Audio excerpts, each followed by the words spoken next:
welcome to the Power Sci Fi Rankings. Anthony Benjamin, please welcome back. It's been too long. It feels like it's been a year. Have you guys kept up with your sci-fi TV watching? A little bit. Yes. I've seen some of these. I've given up on a lot more. I'm curious to see where they're falling. I'm afraid I'm going to come off as a big hater. Mm-hmm. But I've gotten that vibe off you when I've happened before. Texted you. That's fine. I am a lover. There's very few of these shows that I haven't watched in completion. I'm going to do it a little differently than we've done in the past. I'm going to read the list quickly and then start at the top rather than the opposite way.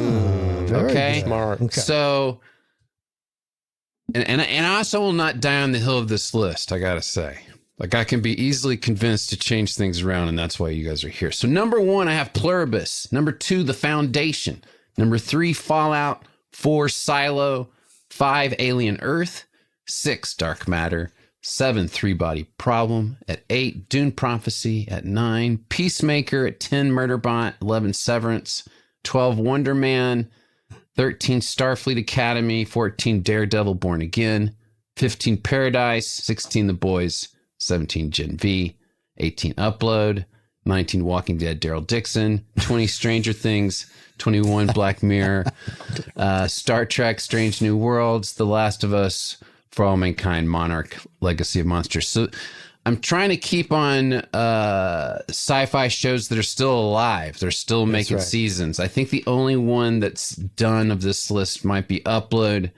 I wanted to just bring it out and give it a shout out because I don't think many people saw it. It was a comedy on Amazon Prime about I did not see it. When you die, you get uploaded into pretty much what we just referenced in Improper Humans. But God, that's you get crazy. Uploaded into a heaven on the 4 seasons internet. of that show. I've never heard of it. Wait, is Upload it's animated, right? No, it's live action. No, it's live action. Live Andrea action, Greg Daniels Rosen's show. on it. Oh shit, really? She's one of the stars of it. Bad Friends. I am not a good friend. That's not good. She's very funny on it. It's a very funny show. Yeah, it's when a show completely falls through the cracks, and I like haven't even like heard of it. Amazon will do that. People I know have worked on it, written and acted in it. Amazon, I agree. Amazon is one of the weirder in terms of both sleeper things you've never seen that you're like, wait a minute, what? This is on? They don't mark certain things. Yeah, Vic McAllis is in this. I have to watch that. It's very funny, but we're out of order. Okay, Gen V is a knockoff of The Boys. Yes. Okay, but let's start at the top. One of the most talked about shows, and it's getting its kudos even in like the Golden Globes and maybe even the Emmys. I forgot to check about that. But Pluribus at number 1. Did you guys watch it? Did you enjoy it? I watched it. I made it through 5 episodes. Oh no. And then I hated it so much I started watching and fast forward to see how much longer the shit I hated went on for. Remind us what happened in episode 5 to make you hate it. I think episode 5, maybe it's 4, and maybe I made it one more. It's the one where she's like singing to herself the whole episode. And it's like the most masturbatory episode I have ever seen of anything. And I kept on being like, how much longer does this scene go on for? And I'd fast forward and I'd be like, that's all that happened. And then I'd go to the next scene and I'd fast forward and I'd be like, that's all that happened in that. And they used all that time to establish that of her just fucking like singing to herself. He loves a montage in all his shows. Yeah. Great. He loves to show you how something works. Great looking show. Excellent pilot. Not enough there. I watched the pilot. I was like, how the hell is he going to make this a series? And then I watched a few more episodes like, oh, they didn't. They can't. So Anthony, let me hear you weigh in. So I watched it in its entirety. I did write Ben halfway through, and I said, I do not understand why I would be interested in this. Right. I got through to the end, and I guess I'm on a like a third way, which is when I turned to Flossie and I said, I was like, I understand this. He made something where you can't get on your phone while you watch it, or else you'll sort of miss it because it's all it. I mean, the unique experiment would be television that's primarily non-dialogue, like not dialogue, right? It's all behavior. So that was the experiment to me. That was interesting. But I also feel like, and then they later said that was sort of part of the idea of the show, was to have something that forced you to not, like, you had to pay attention to it. But I think two things happen. Ben's thing happens where you go, I'm not going to pay attention to it. I'm just going to skip through it. Like, fuck this. Right. And then the other thing I would say, the only thing for me was, I'm like, I don't need a show to teach me a lesson about like paying attention as the thesis of the show. I want to, so I will say when you paying attention is not the thesis. And I got to push back against that because like, I paid attention to it, and that's why I didn't like it. No, I'm not being critical of you. I'm saying that was the idea, I think, that they were putting forward, was here's a narrative where you have to pay attention. But you have to reward people for paying attention. You can't just be like, wow, I pay attention for this boring piece of shit. So I'm going to agree in this sense that it's very hard for me to understand this. The slow burn of it is such that it goes, okay, so we got here by the end of the first season. Okay, fine. We got here, and I understand the sort of flip that happens at the end with like, I did find it interesting that, by the end she becomes, he's become her, the guy who shows up, right? He's the one who's not falling for the bullshit, and she has. So like the idea that now she basically faces herself at the end of the show, at the end of the first season, right? That's to me, the whole thing. She faces who she was, rejecting it in the first part, right? Because she sort of succumbs to it in the last couple of episodes, right? Yeah, and they definitely, came. They needed 6 episodes to walk us to that. This is what I'm saying, is that I sort of go, well, what the hell? You don't think at least every episode? To me, what I look at in sci-fi, everyone, is new sci-fi concepts. Really, that kind of make me think about things. Yes. And in a world where so much shit is like just knockoffs of Star Trek, basically, it's just another fucking thing in space and some. I feel like I've seen the story before, or even it's like, oh, this is just a fucking Sir Lancelot story in space or whatever the fuck. This did something new, man. I can't point to another show and say it had this sci-fi concept, and you guys haven't even brought it up.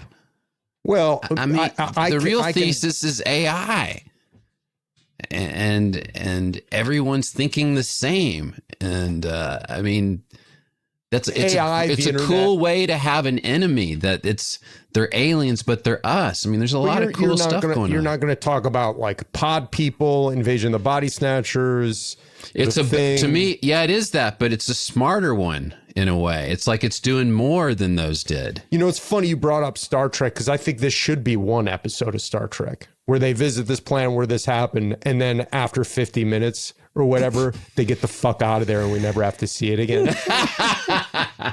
Because that's all like that they had juice for. And you're telling me, even the fucking, if I'm following the premise that all of human consciousness, and maybe it is like a commentary on how dumb AI is, but you're saying in all of human consciousness, there isn't one person that's like knows how to deal with stubborn assholes or anything. Like there isn't one like behavioral expert in all of human consciousness that knows how to talk to people. But isn't the point that it's an average? It's averaging everybody out. So a good smart thoughts get averaged out. They did kind of work on her because they started fucking her, right? Like they do work her over. I mean, I guess like that's the thing is I do agree. Like Invasion of Body Snatchers, these things happen. I think I don't think it's like a purely unique concept. I do think it's a commentary on AI and the whole thing of like bringing everything. Whatever you need will provide for you. I think the issue I had with it was that I agree with Ben, which is like, I feel like, yeah, that's there's a unique idea, and the idea that like the way that an alien civilization shows up is not through visitation, but through some form of reprogramming or signal. That's a really interesting idea, although also done in contact, by the way. So, and species problem. And species. Oh yeah. And 3 body problems. So I would say that I think it's the type of thing where if you decide to get on board, then you're getting on board with this sort of theater piece that's a TV show. And I mean, I would say you could watch the end, Ben, and you might go, oh, okay, I see what they like sort of were aiming for. But I do think the praise, her performance is great. It's deserving of praise, but also I do feel like I'm watching a lot of the interstitials in Breaking Bad or in Better Call Saul.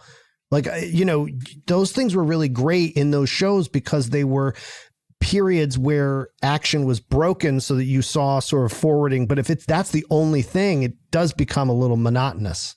Breaking Bad also felt more episodic within the larger series.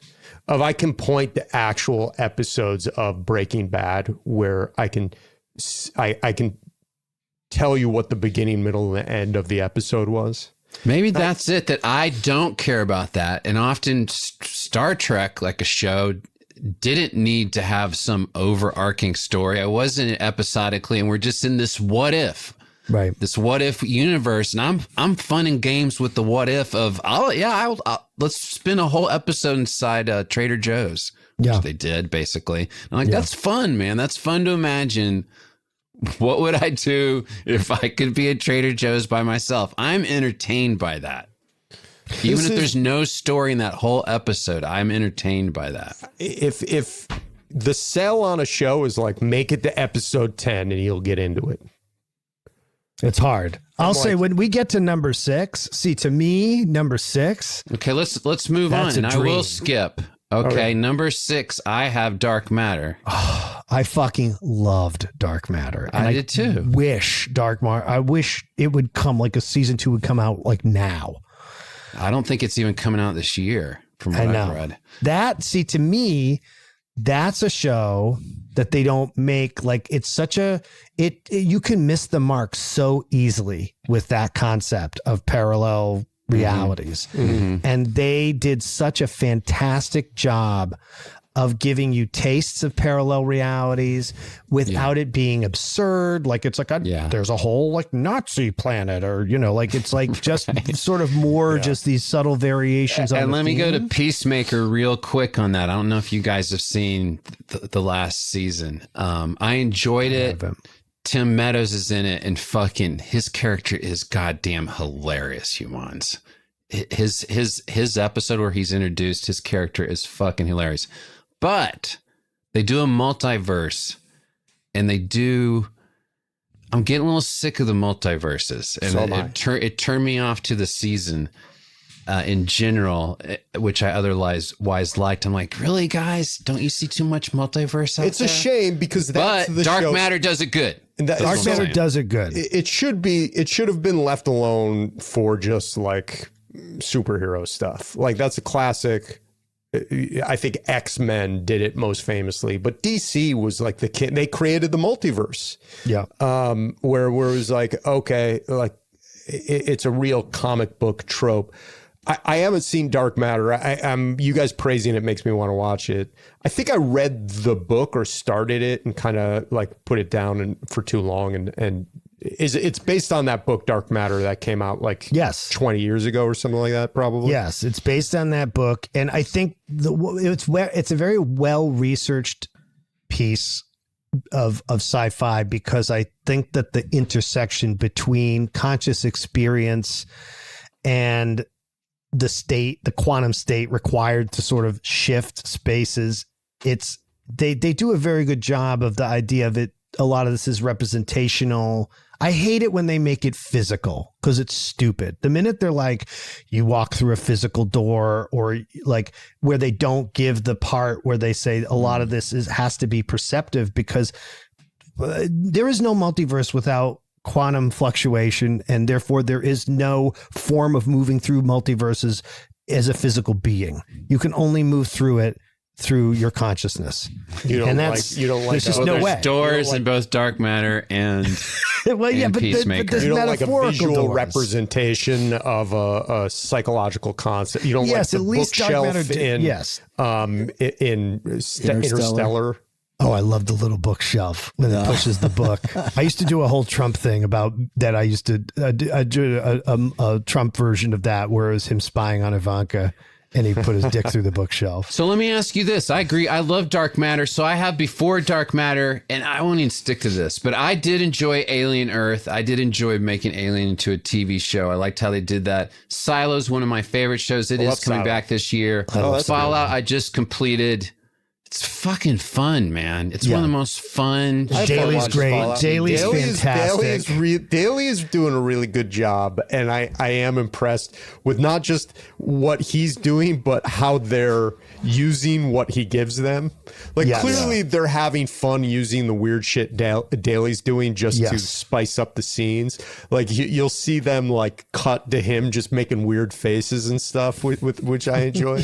I wrote him and I said, you're one of the few people I'm not like bitterly resentful of their part on the show. Like I actually enjoy watching you. And I would say Alien Earth, I'm halfway through. I still need to finish it. I enjoy it. And I wanted to say with Silo, I hope she's back in the like now that she's done filming whatever show she was doing. So when that, like, she's not in the show, it's tough. She really needs to be there. They had her off literally. They had her siloed off. Can I talk real quick about how the multiverse problem is so indicative of how fucked up our reality is, where everybody is just desperately being like, I would be great in another universe. Like everybody's so fucking pathetic, and our times are so shitty where everybody now it's like we've gone past buying lottery tickets to just being like, maybe there's a multiverse. Yes. Yeah.